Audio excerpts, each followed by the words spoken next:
Bupati Halmahera Timur atau Haltim Muhammad Din Mabut meninggal dunia secara mendadak Jumat 4 September 2020.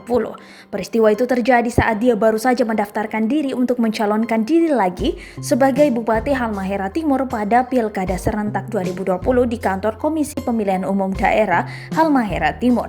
Muhammad Din Mabut mencalonkan diri berpasangan dengan Anjas Tahir dengan diusung Partai Nasdem, Partai Demokrat, Partai Golkar, Hanura, dan PKPI. Mereka mendaftarkan diri sekitar pukul 10.00 waktu Indonesia Timur.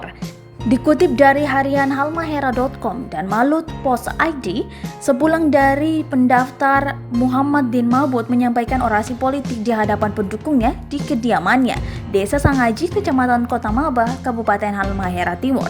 Saat orasi berlangsung sekitar 20 menit hingga 30 menit, Muhammad Din Mabut tiba-tiba jatuh pingsan.